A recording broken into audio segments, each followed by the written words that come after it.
Good morning, everybody. Basically, our lesson today is all about being able to find features in language that will help you to persuade people to do something or to think something.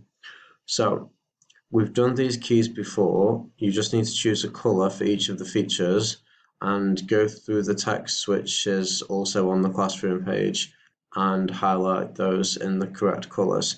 I'm not going to show you the text now. I'm not going to go through any examples of that because I think we've done that enough times throughout year four for you to be able to do it. So what I'm going to do is briefly talk about what these features mean. Um, if you get stuck with any of them, then please do let me know. So facts and opinions we've already done. So facts, remember, something that can be proven. Opinions are something that you think, but you can't really measure it or you can't totally prove it for sure. So facts, my table is made of wood. Opinion, my table is boring and old. Okay, if I said my table is 5 years old, that's a fact, I can prove it. I might be able to prove it. Um, but an opinion is to say it's old. Who thinks, some people might think that a table should be 10 years old before it's old. Some people might think 30 years or 40.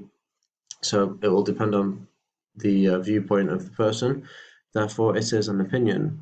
Okay, rhetorical questions. Now, we've actually maybe not used the word rhetorical very much or even at all in year four, but we have done this quite a lot. So, this is when you put questions into a text and you're not actually asking an audience or reader to answer it, but you're just putting it in there so that the person reading it will think about your question, think about what the answer to that question is. Um, so, for example, if I'm persuading people to buy my old table, I could ask them a question like, "Aren't you tired of eating without a table for your food?" And that will just make them start to think.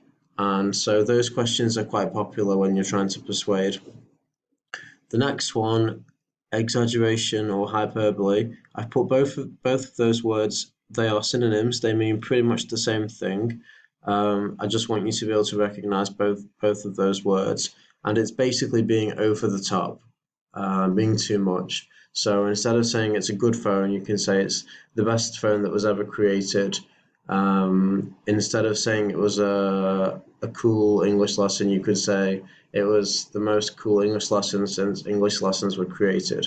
So making it sound way too much, way over the top, because you're not trying to be balanced. You're not trying to be fair. When you're trying to persuade someone, you want to be saying that your thing is absolutely the best, or if you're trying to persuade someone to stop doing something, you want to make it sound like something absolutely terrible. So you're going to be over the top. So any sentences or words that are too much, maybe over the top, highlight them for this one.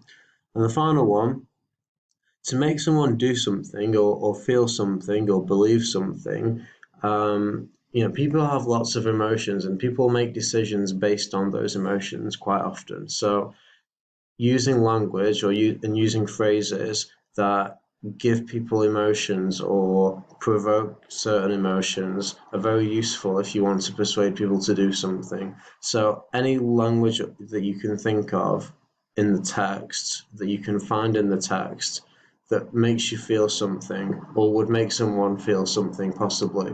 So it doesn't matter what the feeling is exactly. It doesn't matter if it's nervous, scared, hungry. No, maybe not hungry.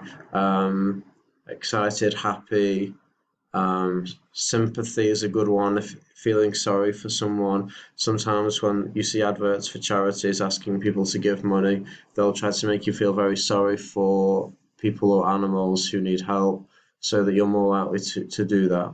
So those are the main features, and just a question for you to think about, which will form our discussion in the group calls. So I wanted to share it with you before you start the lesson so that you have some time to think about what your answer could be to try and just improve the quality of those discussions a little bit.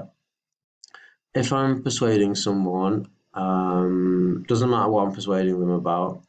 And I'm choosing between these three words: house, home, or building. What's the difference between those words?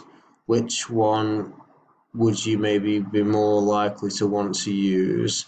And does this question link to any of those features here that we've just discussed? Well, I've just discussed with myself. Does it link to any of those features? And if it does, which one do you think it links to? So don't worry about that question. Just have a think about it, and we'll discuss it in our groups together.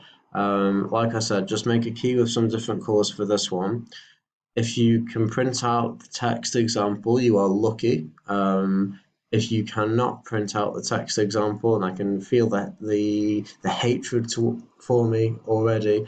If you don't have a printer, I would like you to copy the text out by hand, because actually copying a text out by hand is not a bad handwriting exercise to do, and it's not and copying the sentence structures is actually it's a useful thing to do occasionally. And I haven't asked you to do anything like that before for a while, so if you can print it, great, you're lucky, and if not, then I would like you to write out the text and then highlight it afterwards. Other than that, I think I've been talking for more than long enough, so I'll let you go. Good luck, and remember to have a think about this question for our group calls.